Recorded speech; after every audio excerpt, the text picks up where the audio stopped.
आज भारत के वैज्ञानिकों ने पोखरण में वो उपलब्धि हासिल की थी जिसने मां भारती की हर संतान का सिर गर्व से ऊंचा कर दिया था। मैं वो दिन कभी भूल नहीं सकता जब अटल जी ने भारत के सफल परमाणु परीक्षण की घोषणा की थी।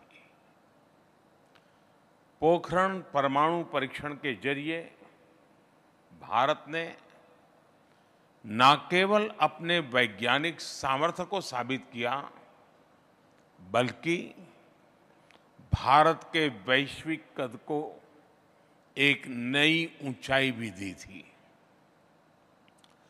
अटल जी के शब्दों में ही कहूं तो अपनी ध्येय यात्रा में हम कभी रुके नहीं हैं, किसी चुनौती के समक्ष कभी झुके नहीं हैं।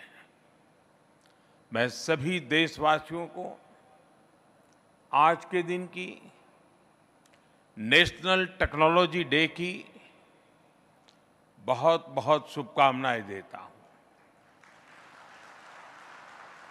साथियों, आज इस अवसर पर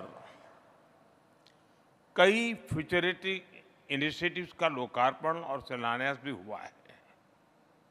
मुंबई में national hadron beam therapy facility और रेडियोलॉजिकल रिसर्च सेंटर हो, विशाखापट्टनम से के बार्क कैंपस में rare earth permanent magnet plant हो, मुंबई की फ्यूजन मौली 99 प्रोडक्शन फैसिलिटी हो, या विभिन्न शहरों के कैंसर हॉस्पिटल हो, ये सभी संस्थान न्यूक्लियर टेक्नोलॉजी की मदद से मानवता की और भारत की प्रगति को गति देंगे। आज Tata institute of fundamental research और laser interferometer gravitation wave observatory LIGO India का शिलान्यास भी हुआ है। लाइगो 21वीं सदी के सबसे बेहतरीन साइंस एंड टेक्नोलॉजी इनिशिएटिव में से एक है। दुनिया में गिने चुने देशों के पास ही इस तरह की ऑब्जर्वेटरी आज है। भारत के स्टूडेंट्स और साइंटिस्ट के लिए ये ऑब्जर्वेटरी आधुनिक रिसर्च के नए अवसर लेकर आ रही है। मैं इन प्रोजेक्ट्स के लिए भी देश के वैज्ञानिक समुदाय को, सभी देशवासियों को बधाई देता हूं। साथियों, इस समय हम आजादी के अमृतकाल के शुरुआती महीनों में हैं। हमारे सामने 2047 के स्पष्ट लक्ष्य हैं।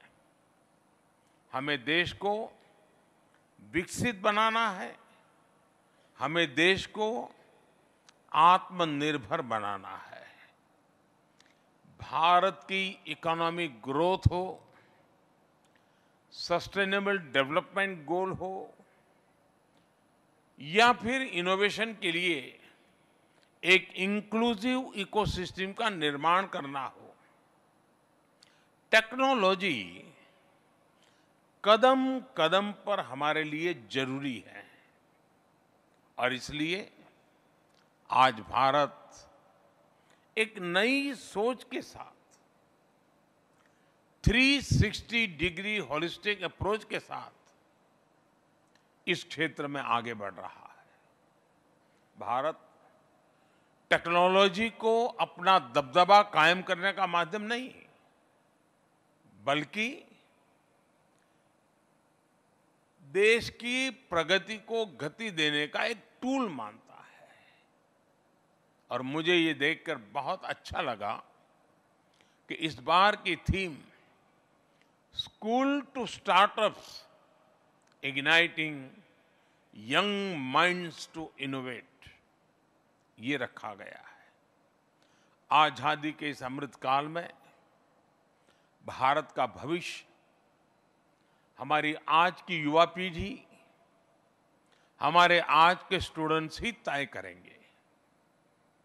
आज की इस युवा पीढ़ी के पास नए सपने हैं, नए संकल्प है, उनकी ऊर्जा, उनका जोश, उनका उत्साह, ये भारत की बहुत बड़ी ताकत है। साथियों, हमारे देश के महान वैज्ञानिक और पूर्व राष्ट्रपति डॉक्टर कलाम कहा करते थे, knowledge with action converts adversity into prosperity. आज जब भारत एक नॉलेज सोसाइटी के तौर पर सशक्त हो रहा है, तो उतनी ही तेजी से एक्शन भी ले रहा है। भारत के यंग माइंड्स को इनोवेशन की तरफ प्रेरित करने के लिए बीते 9 वर्षों में देश में एक मजबूत बुनियाद बन चुकी है। कुछ साल पहले शुरू की गई अटल टिंकरिंग लैब्स ATL आज देश की इनोवेशन नर्सरी बन रही है। आज देश के 35 राज्यों में 700 जिलों में 10,000 से ज्यादा अटल टिंकरिंग लैब्स बनाई जा चुकी है। और ऐसा नहीं है कि साइंस, टेक्नोलॉजी, इनोवेशन और इंक्यूबेशन का ये मिशन केवल बड़े शहरों तक सीमित है। करीब 60% अटल टिंकरिंग लैब्स सरकारी और ग्रामीण स्कूलों में खुली है। आप कल्पना कर सकते हैं कितनी बड़ी संख्या में बच्चों के लिए पढ़ाई के मायने बदल रहे हैं, वो इनोवेशन की तरह प्रेरित हो रहे हैं। आपको ये जानकर खुशी होगी कि आज अटल टिंकरिंग लैब में 75 लाख से ज्यादा स्टूडेंट्स 12 लाख से ज्यादा इनोवेशन प्रोजेक्ट्स पर जी जान से जुटे हुए हैं, काम कर रहे हैं। यानी आने वाले समय में लाखों जूनियर साइंटिस्ट स्कूलों से निकलकर देश के कोने कोने में पहुंचने वाले हैं।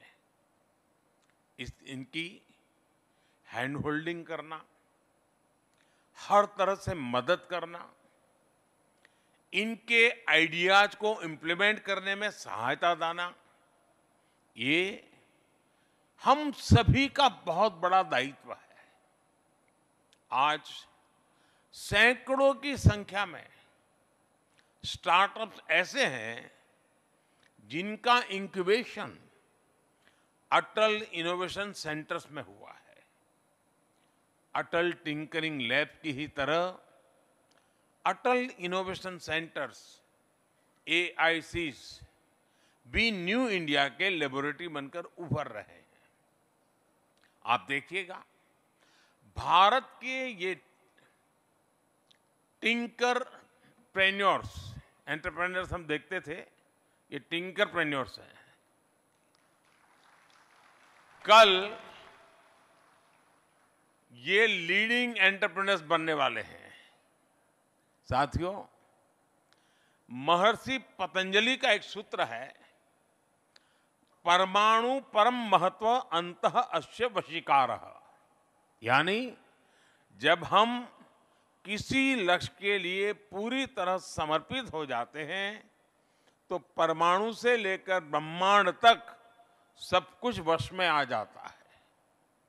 2014 के बाद से भारत ने जिस तरह साइंस और टेक्नोलॉजी पर जोर देना शुरू किया है, वो बड़े बदलावों का कारण बना।